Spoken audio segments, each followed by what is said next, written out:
Hi there, I'm Sandy Almach here for Ellen Hudson, and I bring you another watercolor tip. Today we're going to talk about masking, and specifically with different kinds of liquid masks. Paper masks don't work as well with watercolor because they're paper, so we need to use something that will mask out parts of an image. And I'm going to show you a couple different kinds. This one has a nib in the top of it, so you can do basically some small writing with it. It's not a super fine nib, but there are a couple different sizes, so you can try out different sizes. It has a little needle that goes back into it, so it holds that nozzle open. You want to make sure you don't shake this. My bottle fell over just before I did this, so I got that little bubble right there.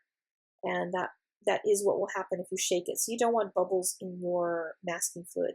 All you have to do is draw on your highlights for whatever you want to protect and keep the watercolor away from, and then when you paint it in, it's going to remain white. So this one is a bottle of stuff. You can see it's kind of just a gooey liquid in there, and you'll paint this one on with a brush. There's also different colors of them. This one will go on white. There's others that will go on orange or green, different kinds of colors depending on what brand you get.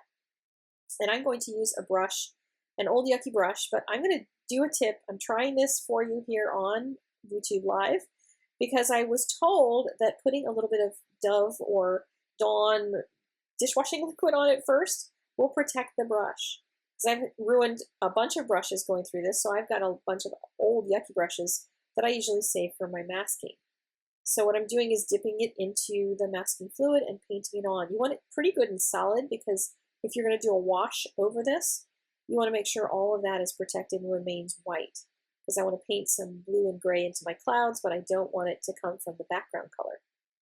And I'm going to paint it all on and then let it completely dry. Now this I wiped off on a paper towel and then rinsed it in water real quick, and look at how nice my brush came out. So yay for whoever it was that gave me that tip. Thank you so much for that. And this is the third kind I'm going to show you. I did toss one of these at one time because it ripped this living snot out of my paper. I was really mad at it. I think there was an issue with it. I'm not really sure what, because a friend of mine sent me another one and she challenged me to try it again. So I'm trying that again here for you live. And I'm going to see if this works. It was a little hard to get it going because it's one of those where you have to kind of press it down in order to get the color to come out. But I set them all aside to dry, and this is my little one for my swatch sheet. This one I used that green bottle for with a little nib, and it goes on pretty thick.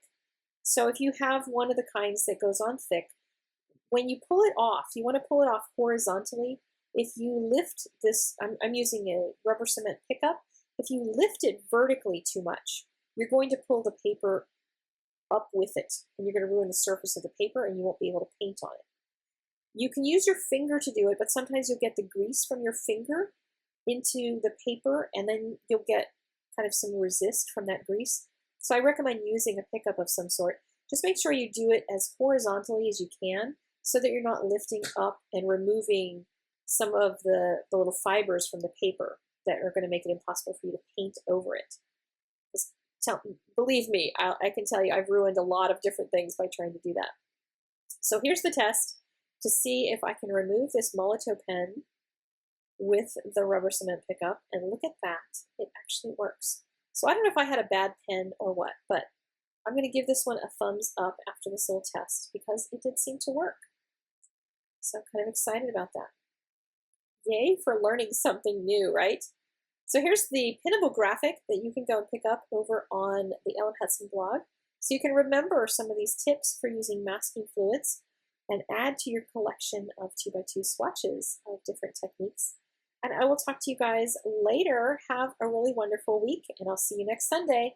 Thank you. Bye-bye.